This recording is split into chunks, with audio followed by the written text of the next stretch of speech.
Could your rosary actually be a powerful tool for mental health? What is the Defender of Religious Freedom Award and who just won? Did the Pope just crash a summer camp for kids? All this and more brought to you today by Church Headlines.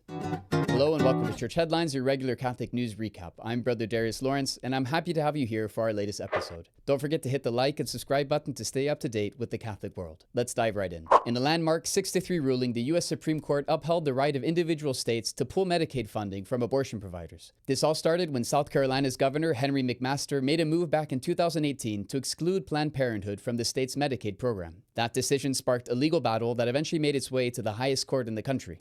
Now, this ruling doesn't ban abortion itself, but it does reaffirm that states have the authority to decide how they want to allocate taxpayer funds based on their own values and priorities.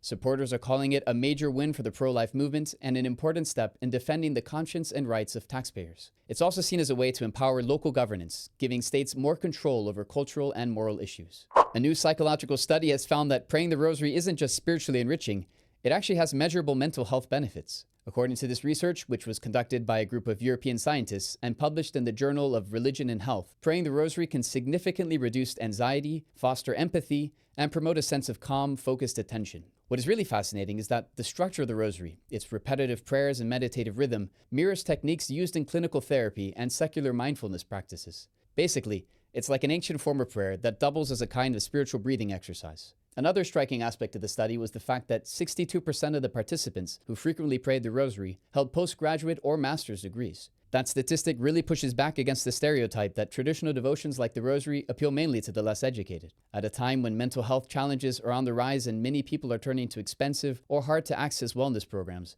the rosary might just be one of the best free tools we already have. Maybe now it's the perfect time to dust yours off and give it a try. Pope Leo XIV just met with 300 children who were participating in the Vatican's official summer camp, as well as 300 children who had been brought from Ukraine to Rome by Caritas Italy. And the Pope didn't just wave from the distance. He spent real time with the kids, giving them his blessing, speaking with them, and answering their questions. He shared some of his own memories from childhood, encouraged them to make friends, and above all, to encounter the best friend they'll ever have, Jesus. The children gave the Pope different gifts, including handmade crafts and drawings that they had made during the camp.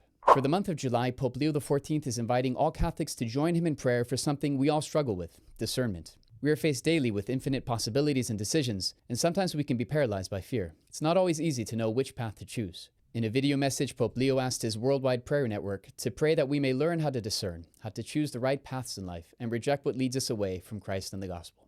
Andrea Picciotti-Bayer has just been honored with the 2025 Religious Freedom Impact Award by the Religious Freedom Institute, and her resume speaks volumes. Andrea is a Catholic mother of 10 children and the director of the Conscience Project, where together with other legal scholars she forms public arguments and files amicus briefs in important religious freedom cases. She began her career in the Civil Rights Division of the U.S. Department of Justice and later worked as a strategic consultant for the Institute of Human Ecology at the Catholic University of America. But Andrea isn't just behind the scenes. She's also a public voice in Catholic journalism. She writes a column for the National Catholic Register and appears often as a legal analyst on EWTN News, earning her the 2025 Catholic Media Association Award for the best coverage of religious liberty issues. Her work is a powerful example of how faith, law, and public advocacy can come together to make a real impact. Pope Leo XIV has appointed Archbishop Thibaut Verny as the new president to the Pontifical Commission for the Protection of Minors, signaling continued reform in how the Vatican addresses clerical abuse. He's taking over for Cardinal Sean Patrick O'Malley, who's retiring at the age of 80 after years of dedicated service in this area.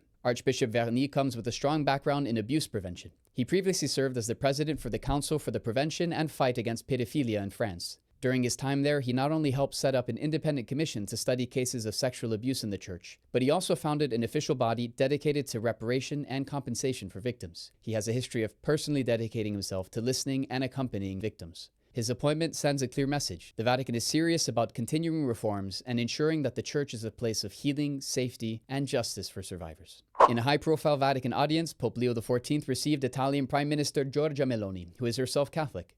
The meeting focused on a wide array of issues: international peace efforts, the situation in Ukraine, humanitarian aid for Gaza, and the desire to continue the good relations that exist between Italy and the Holy See. Prime Minister Meloni had further meetings with Cardinal Pietro Parolin, the Vatican Secretary of State, and Archbishop Paul Richard Gallagher, who oversees the Vatican's international relations. While the Vatican doesn't have much military or economic power, these high-profile meetings show that its diplomatic voice still carries weight. Meetings like this highlight how the Vatican continues to influence international affairs, often behind scenes, working to build bridges, promote peace, and advocate for human dignity around the world.